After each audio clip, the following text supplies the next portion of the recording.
Recording by Mark Ortega. Out of This World Convention by Forrest James Ackerman. I was a spy for the FBI, the Fantasy Bureau of Investigation, learning of a monster meeting of science fiction, then, in New York. I teleported myself 3,000 miles from the Pacific coast to check the facts on the monsters. And it was true. The 14th World Sci-Fi Con was tremonstrous. In all seriousness, the New York Con was one of the greatest aggressions of SF enthusiasts I have ever seen, a far cry from the Nikon. The first World SF Con of 17 years before, when the turnout of 125 was considered colossal. Now, more than 1,200 fans, authors, editors, artists, publishers, agents, anthologists, reviewers, and readers of science fiction and fantasy registered for the Labor Day weekend gathering of the clans, a conclave of the slans. From 37 of the 48 states they came, and from Canada, Cuba, England, Germany, India, Israel, and the West Indies. The roll call of celebrities read like the who's who of SF Prodom: Theodore Sturgeon, Isaac Asimov, Fritz Leiber, Willie Ley, Nelson Bond, John W. Lay Brackett, Anthony Butcher, William Tenn, James E. Gunn, Frank Belknap Long Jr., and numerous others, including guest of honor Arthur C. Clarke. A standing ovation was given Arthur Clarke before and after his speech at the banquet, a serious address that lasted 45 minutes and covered many philosophical facets of the SF field.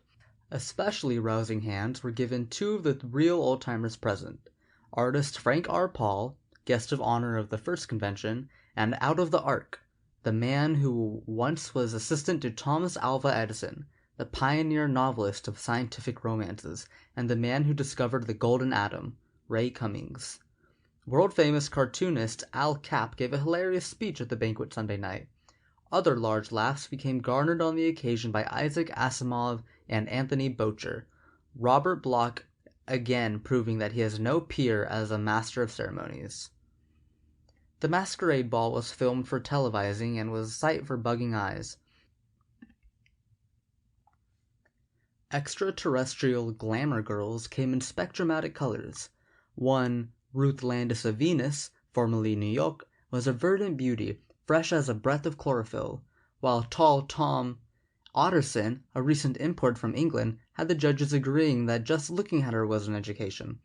Olga Ley won for the most beautiful costume, and Joss Christoph, a survivor from the first convention of them all, was another prize winner. Monsters, mutants, scientists, spacemen, aliens, and assorted things thronged the ballroom floor as the flashbulbs popped. John Campbell lectured on, and demonstrated his controversial psionic Hieronymus machine, and famous fans sprang from Der Vood Workout. Sam Moskowitz, James Taurasi, Bob Tucker, Julius Unger, Raymond Van Houten, Alan Glasser, David Kyle, E. Evans, James Taurasi, myself, and two others were elected directors of the World Science Fiction Society. No account of the New York Orn would be complete without a deep bow of appreciation to the altruistic trio of committeemen, including one comely woman, who all but destroyed themselves engineering the convention, David A. Kyle, Ruth Landis, and Dick Ellington. By a vote of 3-1, London was elected as the site of the 15th Con, to be held in 57, for an unforgettable experience in a fantastic universe of science fiction enthusiasts. Plan now to attend the Lawn Con.